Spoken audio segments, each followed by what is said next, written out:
Ele batizará com o Espírito Santo e com fogo. Esse é o nosso tema da parte 3 das bem-aventuranças que estamos estudando. E o versículo-chave que eu quero deixar com vocês está lá em Mateus capítulo 3, versículo 11, que diz assim: Eu batizo vocês com água para arrependimento, mas aquele que vem depois de mim é mais poderoso do que eu, do qual não sou digno de carregar as sandálias. Ele os batizará com o Espírito Santo e com fogo. Que promessa maravilhosa da parte do Senhor. Vamos fazer uma breve retrospectiva, falando sobre o nascimento de Jesus foi algo sobrenatural. O nome de Jesus é o Senhor é salvação. Ele é maravilhoso. Jesus deixou um representante aqui, que é o Espírito Santo. O cuidado de Deus para com o Salvador naquela questão com Herodes. José obedece às ordens do Senhor e Deus usa meios para direcionar os seus. Agora hoje nós vamos falar sobre o ministério de João Batista e o ministério de Jesus nos capítulos 3 e 4. Coloquei um mapa para vocês poderem ter uma visualização do que estava acontecendo na época. E nós vamos ver que o ministério de João Batista é marcado por uma mensagem de arrependimento e de que o reino de Deus está próximo. Esta era a mensagem dele e ele aparece pregando no deserto da Judéia. Segundo o dicionário bíblico, a palavra arrependimento significa decisão de mudança total de atitude e de vida, em que a pessoa, por ação divina, é levada a reconhecer o seu pecado e a sentir tristeza por ele, decidindo-se a abandoná-lo, baseando sua confiança em Deus que perdoa. O arrependimento é algo muito especial para nós, é mudança de pensamento, mudança de atitude, abandonar as velhas práticas, a velha vida, o passado ficou para trás e então você é uma nova criatura em Cristo Jesus. Agora, a expressão reino dos céus é usada 32 vezes em Mateus e quer dizer mesmo que o reino de Deus, é o mesmo que o reino de Deus. E se refere ao ato de Deus governar. Ele é o grande rei, é ele quem lidera. João Batista estava dizendo que estava chegando o reino de Deus, Jesus estava vindo. O cumprimento dessa palavra aconteceu através da vinda de Jesus. Outra expressão que João Batista usa é a que está em Isaías 40, versículo 3, e quando ele diz que o povo de Israel deveria preparar o caminho do Senhor e endireitar os seus caminhos, abandonar as velhas práticas. O arrependimento é como a construção de uma estrada reta e estamos indo em direção ao Senhor, mas para isso precisamos do arrependimento. Já no livro de 2 Coríntios, capítulo 7, do versos 9 ao 10, diz da tristeza, segundo Deus, produz arrependimento para a salvação. Quando alguém se arrepende, a pessoa é salva, ela é perdoada, ela passa a ter uma nova vida com o Senhor, passa a ter um novo caminho diante de Deus. As velhas práticas, os velhos caminhos foram deixados para trás. O grande problema nisso tudo é que quando João Batista estava batizando, vieram alguns dos saduceus que vinham também e queriam se batizar. Então eles repreendem dizendo: olha, vocês precisam produzir frutos dignos de arrependimento. Não era apenas por fora, porque toda árvore boa, ela produz bons frutos, mas a árvore ruim, ela é cortada. Esta é uma conversão completa ao Senhor Jesus, e não apenas da boca ou de aparência. Por fim, João Batista diz que não era digno nem de carregar as suas sandálias, que Jesus tinha todo o poder de batizar com o Espírito Santo e com fogo, e que ele iria limpar os seus, mas também queimar a palha no fogo que não se apaga. Ele ia purificar os seus, aqueles que ele chamou, aqueles que ele salvou, ele iria limpar através do batismo com o Espírito Santo. Após a aparição de João Batista, Jesus segue e vai até João para ser batizado. Mas ele diz: não, eu não posso, o Senhor que tem que ser batizado por mim, não é por você. Mas Jesus disse para ele: olha, isso vai acontecer para se cumprir toda a justiça de Deus. Era o cumprimento da palavra de Deus, que ao ser batizado, algo iria acontecer, e que o Espírito Santo veio sobre Jesus e desceu como pomba. Não era uma pomba, mas era como pomba. E uma voz do céu que diz que ele é o Filho amado, que o Senhor se agrada, ou seja, que ele tem muita alegria, muito prazer nesse Filho. Deus se alegrou com a vida de Jesus, se alegrou com a vida que ele teve. E com este momento tão especial, tão glorioso, então ele agora vai passar pelo momento mais difícil do seu ministério, a sua tentação.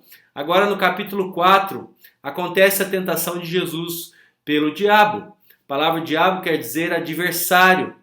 O Espírito Santo, após o batismo, conduz Jesus ao deserto para ser tentado. Interessante notar que Jesus estava agora por 40 dias e 40 noites jejuando, ou seja, ele estava se privando de alimentos para se consagrar ao Senhor, ele estava sem comer e ele teve fome. Isso mostra a humanidade de Jesus. Era Deus, sim, é Deus, mas também homem. Sofreu a humanidade. Um Deus que se esvaziou, assumiu a forma humana, a figura humana e passa a sentir o que a humanidade sente. Jesus foi tentado em 3 áreas.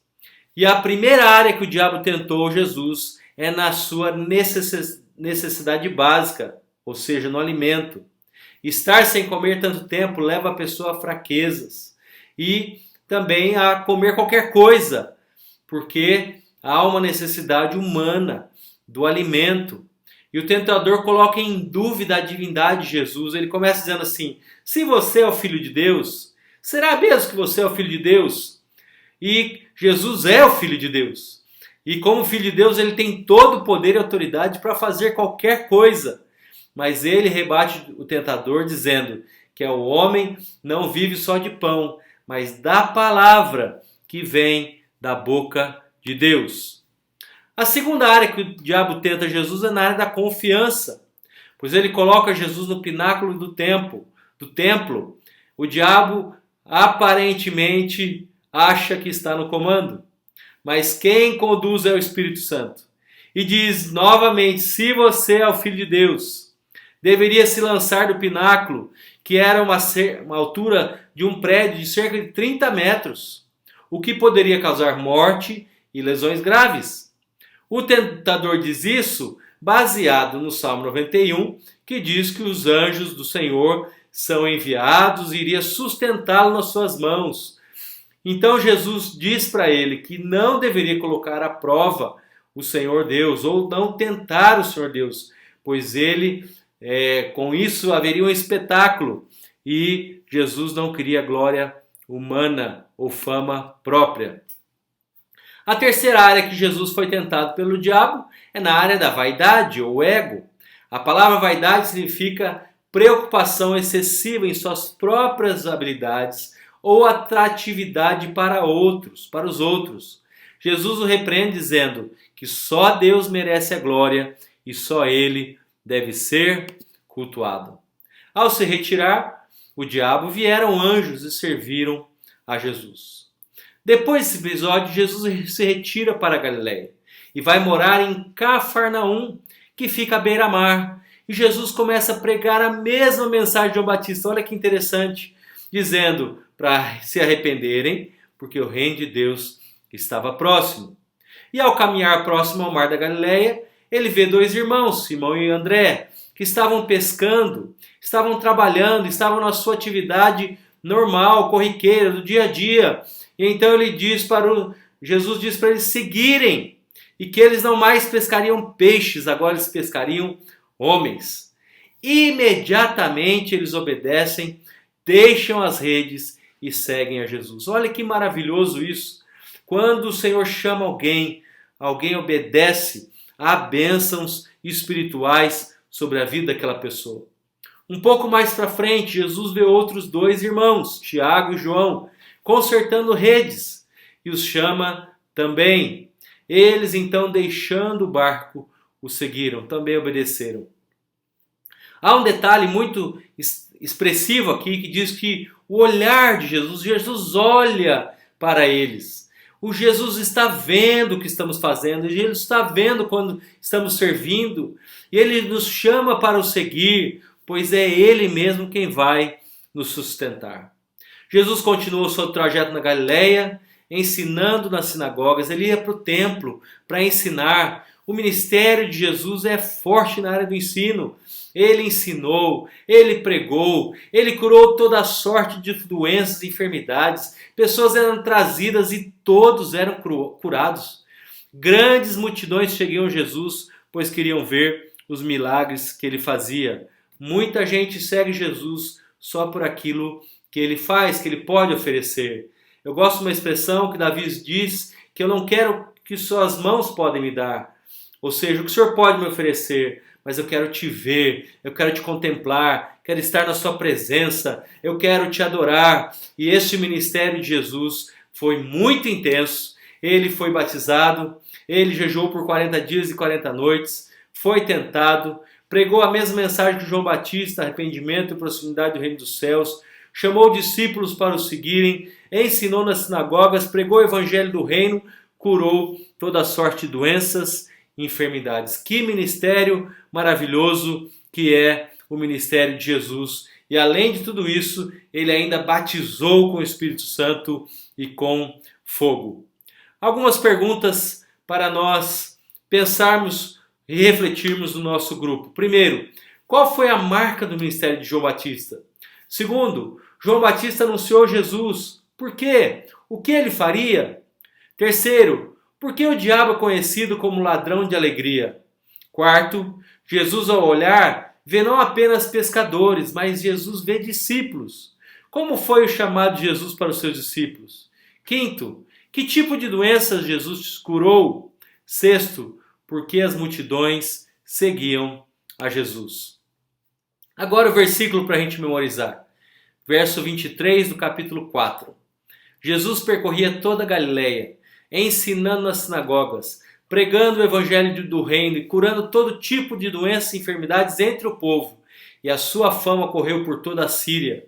Trouxeram-lhe então todos os doentes, acometidos de várias enfermidades e tormentos, endemoniados, epiléticos e paralíticos. E ele os curou. E da Galileia, de Decápolis, de Jerusalém, da Judéia e do outro lado do Jordão, numerosas multidões o seguiram. Que Deus assim te abençoe, reflita neste texto, nesses 2 capítulos que nós estudamos e que você possa aprender mais com Jesus. Ele é o nosso mestre dos mestres. Deus te abençoe, bom estudo, bom final de semana, fiquem na paz.